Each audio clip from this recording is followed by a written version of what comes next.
परम आदरणीय श्रोतागण, सादर नमन। आशा करता हूँ आप स्वस्थ एवं प्रसन्न मुद्रा में होंगे। आज आपके समक्ष प्रस्तुत है श्रीमद् भागवत महापुराण चतुर्थ स्कंद चतुर्थो अध्याय, जिसमें सती का अग्नि प्रवेश वर्णित है। सच्चिदानंद रूपाय विश्वोत्पत्त्यादि हेतवे तापत्रय विनाशाय श्रीकृष्णाय वयं नमः। नारायणं नमस्कृत्य नरं चैव नरोत्तमं देवीं सरस्वतीं व्यासं ततो जयमुदीरयेत्। श्री मैत्रेय जी कहते हैं, विदुर जी इतना कहकर भगवान शंकर मौन हो गए।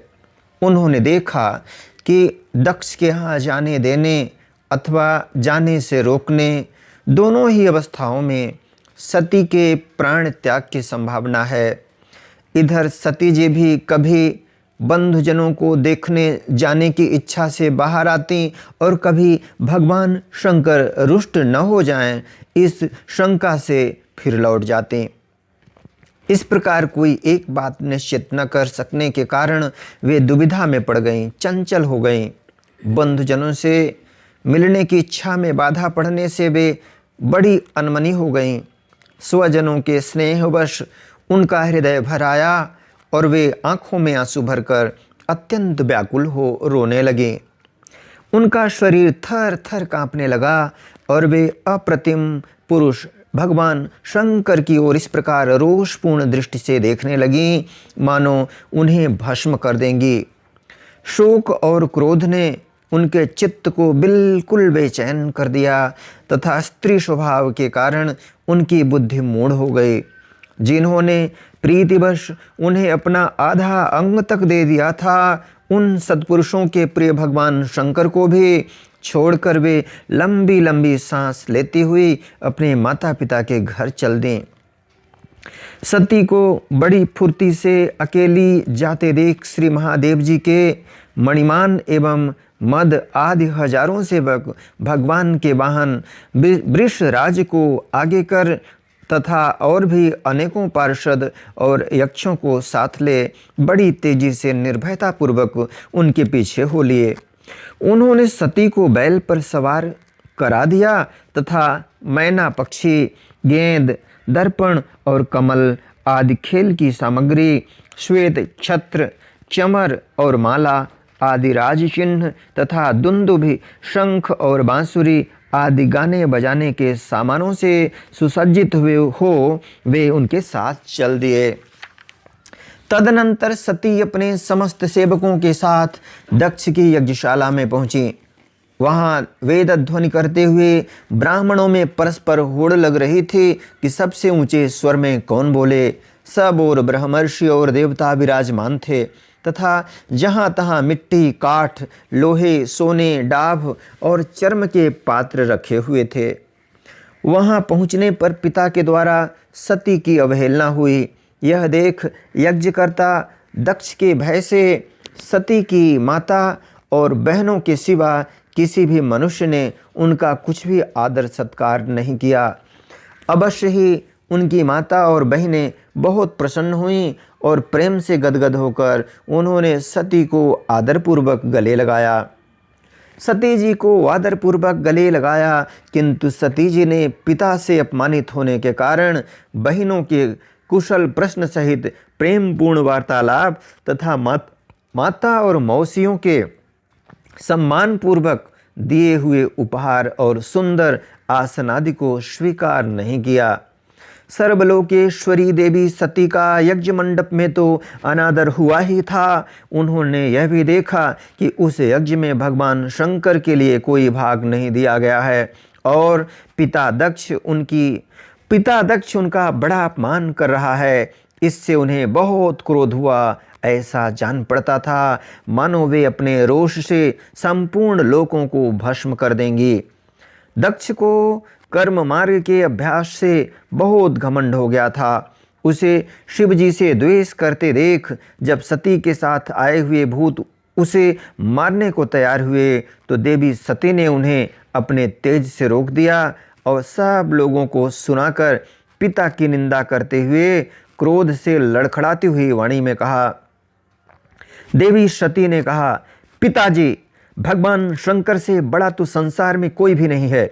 वे तो सभी देहधारियों के प्रिय आत्मा हैं। उनका न कोई प्रिय है न अप्रिय, अतएव उनका किसी भी प्राणी से वैर नहीं है। वे तो सबके कारण एवं सर्वरूप हैं। आपके सिवा और ऐसा कौन है जो उनसे विरोध करेगा। द्विजवर, आप जैसे लोग दूसरों के गुणों में भी दोष ही देखते हैं, किंतु कोई साधु पुरुष ऐसा नहीं करते। जो लोग दोष देखने की बात तो अलग ही रही, दूसरों के थोड़े से गुण को भी बड़े रूप में देखना चाहते हैं, वे सबसे श्रेष्ठ हैं। खेद है कि आपने ऐसे महापुरुषों पर भी दोषारोपण किया।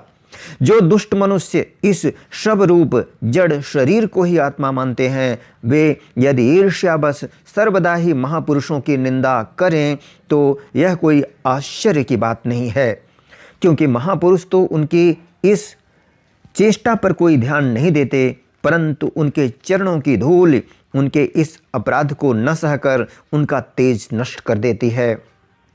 अतः महापुरुषों की निंदा जैसा जघन्य कार्य उन दुष्ट पुरुषों को ही शोभा देता है, जिनका शिव यह 2 अक्षरों का नाम प्रसंगवश एक बार भी मुख से निकल जाने पर मनुष्य के समस्त पापों को तत्काल नष्ट कर देता है और जिनकी आज्ञा का कोई भी उल्लंघन नहीं कर सकता। अहो, उन्हीं पवित्र कीर्ति मंगलमय भगवान शंकर से आप द्वेष करते हैं। अवश्य ही आप अमंगल रूप हैं। अरे, महापुरुषों के मन मधुकर ब्रह्मानंदमय रस का पान करने की इच्छा से जिनके चरण कमलों का निरंतर सेवन किया करते हैं और जिनके चरणारविंद सकाम पुरुषों को उनके अभीष्ट भोग भी दे देते हैं, उन विश्वबंधु भगवान शिव से आप वैर करते हैं। वे केवल नाम मात्र के शिव हैं। उनका आवेश अशिव रूप, अमंगल रूप है। इस बात को आपके सिवा दूसरे कोई देवता संभवतः नहीं जानते, क्योंकि जो भगवान शिव श्मशान भूमिस्थ नरमुंडों की माला, चिता की भस्म और हड्डियां पहने जटा बिखेरे भूत पिशाचों के साथ श्मशान में निवास करते हैं, उन्हीं के चरणों पर से गिरे हुए निर्माल्य को ब्रह्मा आदि देवता अपने सिर पर धारण करते हैं। यदि निरंकुश लोग धर्म मर्यादाओं की रक्षा करने वाले अपने पूजनीय स्वामी की निंदा करें तो अपने में उसे दंड देने की शक्ति न होने पर कान बंद करके वहां से चला जाए और यदि शक्ति हो तो बलपूर्वक पकड़कर उस बकवाद करने वाली अमंगल रूप दुष्ट जिह्वा को काट डाले। इस पाप को रोकने के लिए स्वयं अपने प्राण तक दे दे, यही धर्म है। आप भगवान नीलकंठ की निंदा करने वाले हैं, इसलिए आपसे उत्पन्न हुए इस शरीर को अब मैं नहीं रख सकती। यदि भूल से कोई निंदित वस्तु खा ली जाए तो उसे वमन करके निकाल देने से ही मनुष्य की शुद्धि बताई जाती है। जो महामुनि निरंतर अपने स्वरूप में ही रमण करते हैं, उनकी बुद्धि सर्वथा वेद के विधि निषेधमय वाक्यों का अनुसरण नहीं करती। जिस प्रकार देवता और मनुष्यों की गति में भेद रहता है, उसी प्रकार ज्ञानी और अज्ञानी की स्थिति भी एक सी नहीं होती। इसलिए मनुष्य को चाहिए कि वह अपने ही धर्म मार्ग में स्थित रहते हुए भी दूसरों के मार्ग की निंदा न करे। प्रवृत्ति अर्थात यज्ञ यागादि और निवृत्ति अर्थात शम दमादि रूप दोनों ही प्रकार के कर्म ठीक हैं। वेद में उनके अलग अलग रागी और विरागी 2 प्रकार के अधिकारी बताए गए हैं।